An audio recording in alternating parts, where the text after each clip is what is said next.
Okay, so this is part one of this video. This is the Super XL-130 that I ported. Waka waka. God, I gotta clean up down here. It's bad. That's my goal after Christmas, is to get this crap hole organized. But anyways, I'm gonna be doing a few things to this. Gonna do some more port work. Putting rings in it. What else? New rings, different clutch, because this is gonna. After I pour it, I want to run 325 channel on this bad boy. As far as this tank doesn't leak, this is a tank that I split the case and put back together, so at least I know I'm capable of doing that. Yeah, so that's gonna be in the next project here. Yeah, I want to change the clutch because I'm gonna use a. Either an S clutch or one of these. Either way, it's going to have a removable rim, a smaller clutch. Hopefully that might work for higher RPM. I don't know. We'll see what happens. I'm not sure what's going to happen there. Let's do that there. Tiny little clutch for something. But yeah, anyway, that's the plan on this guy here. I like clutch parts everywhere. I really have to get this place organized.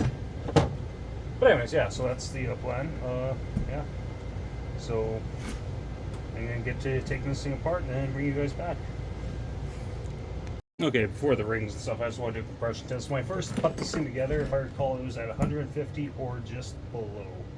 Compression wasn't the greatest, but that's okay. That is okay. Okay. Let's see what we got for compression.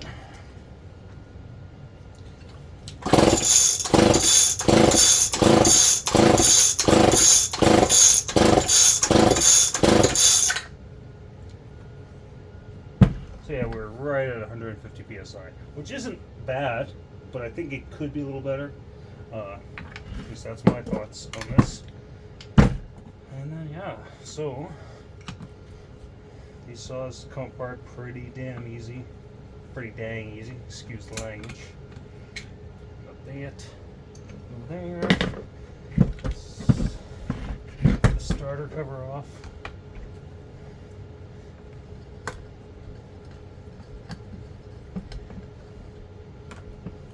This saw runs flipping great.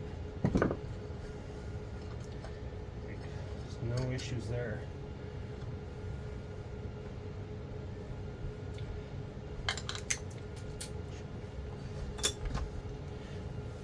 Oh, my back's killing me. Okay. The starter parts to stay with the starter. Okay, this has the, like I said, the homelite chip on it, not points. It's the homelite's own electronic ignition there.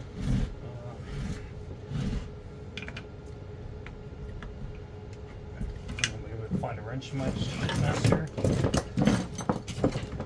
we go. That's 8mm, close enough.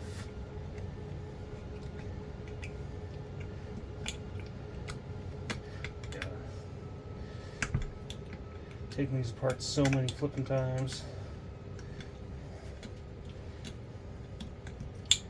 I'm going to spray fuel when I pop this off. Some saws do. When you pull off the fuel line, they'll spurt out fuel. The tank's pressurized, which doesn't even make sense. It's only meant to vent one way. Any pressure just is going to go into the fuel line. I should take that off. I'm gonna have to figure out something for a muffler for this one too, because I kind of destroyed the one that was on there. Maybe I'll see if there's a stack style muffler that fits on these. Might see if Leon has any on his website. Does that be handy dandy? Because the muffler I took off here, I don't know what happened. It's garbage. It was kind of garbage before, but now it's absolutely garbage. I might have something around. I have a whole box of like muffler odds and ends. You guys even in frame here? Okay, good. I like when people are in frame. Or I'm in frame with a saw, anyways. Yeah, It's almost December already. Here in Edmonton, we still have above freezing temperatures, no snow. I mean, it's happened before. It's not like this is the first time it's ever happened. 2000, 2001 were both years that we didn't have much snow until after Christmas, really. But still, it's odd. It feels weird being close to Christmas without snow. That's the way it is. Phillips.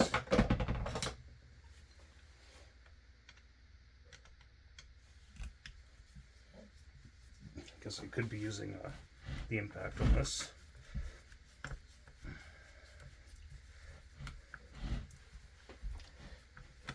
Let's go and do that because that's kind of a bit of a waste. Yeah, how did I lose my impact?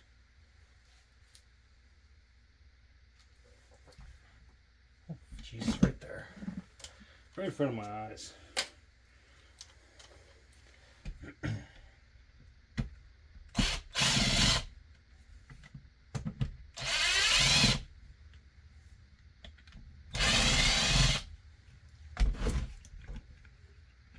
Intake block.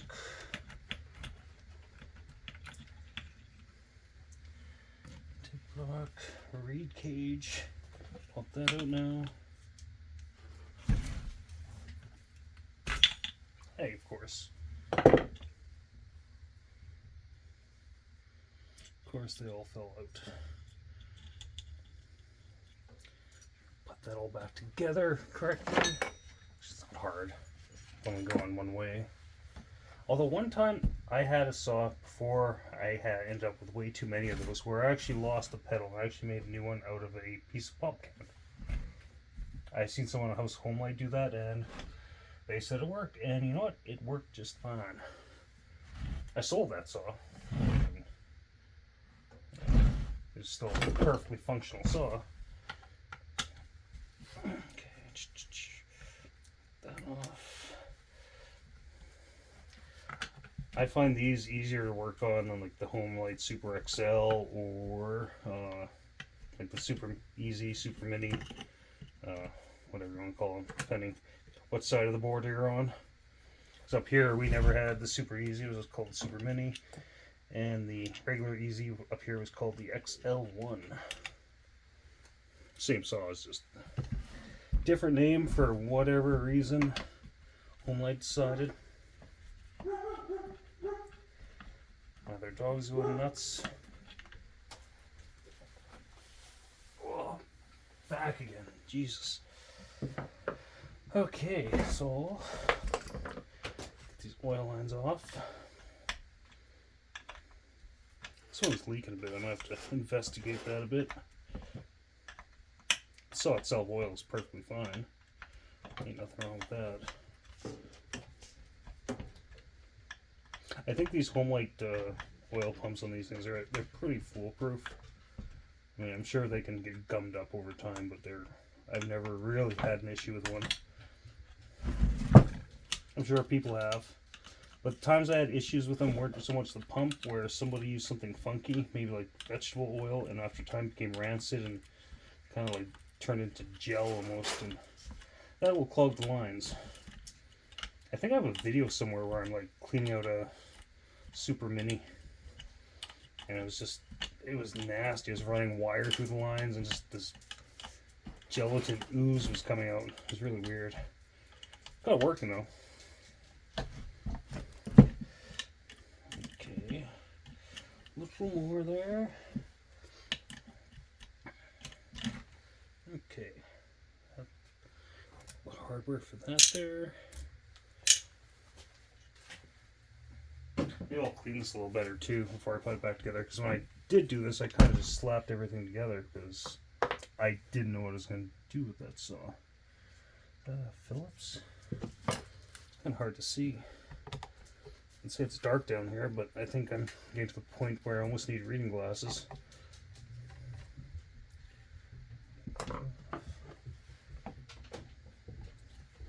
And this one, if I don't do anything else with the air filter and just use the standard air filter, I'm going to use Moto Seal to seal it in, because that does seem to help a lot. And this one, oh. See, some of these too, they have an idle adjustment on the outside. Some of them have the internal only, and this particular one with the handle that's on it is internal only, so that kind of sucks. But I should pull this clutch off before I get too much into it. I'm gonna pause it. Okay, we're back. I got the clutch off. I don't show that because sometimes on these old saws, sometimes you really gotta struggle with the clutches, and this was one of those times. Like, it was pretty seized on there. Sure, there's proper tools for it that I do not own. That's okay.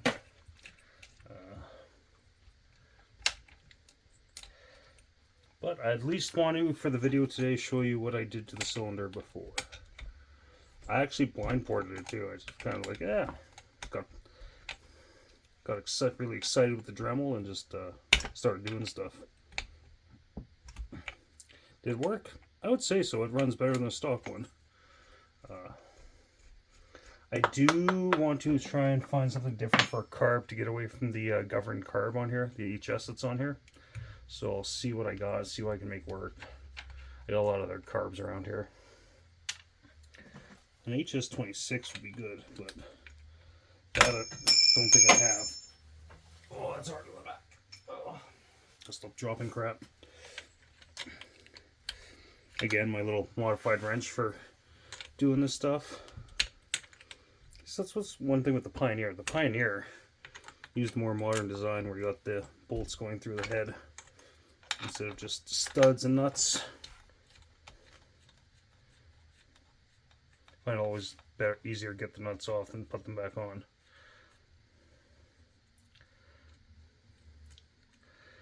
Oh, yeah. Fat fingers, no dexterity.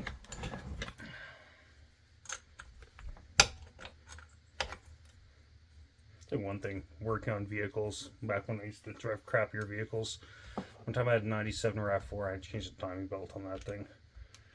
Just on your back under the vehicle, just like with your fingertips, just trying to get bolts in or out. Like, okay, let's go break the motor seal.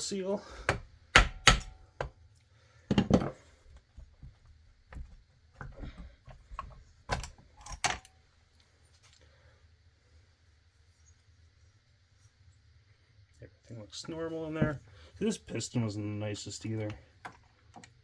And that's just from, it had some carbon scoring. Like, when I put this together, I was kind of like, just port something on a kind of junk parts and work well. So maybe I'll do a little more to it. I might actually put a brand new piston in because I have some brand new pistons.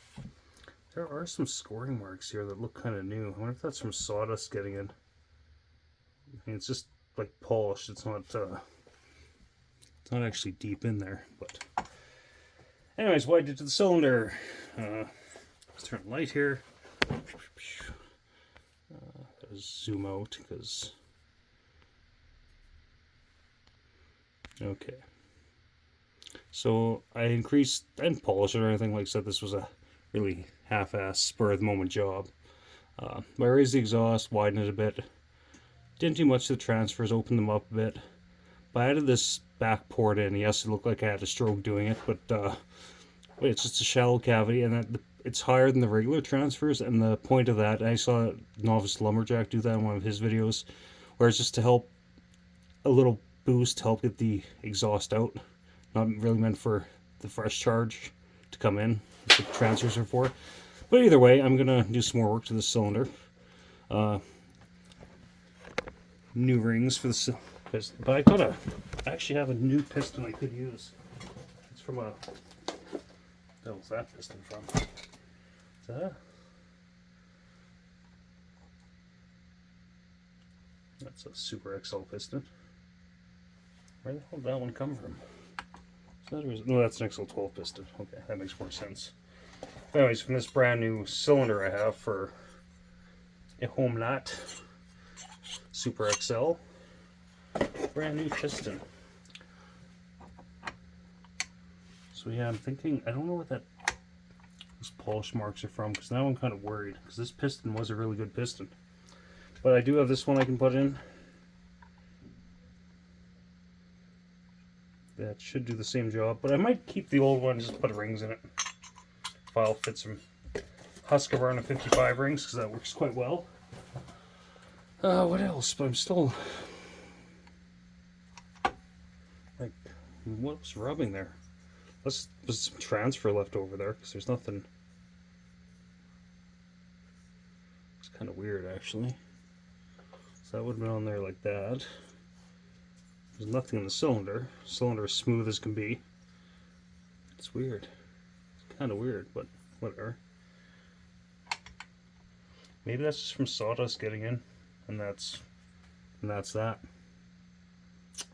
That's too bad. But anyways, that's it for the video today. I'm gonna muck around with this tomorrow more. Anyways, take her easy.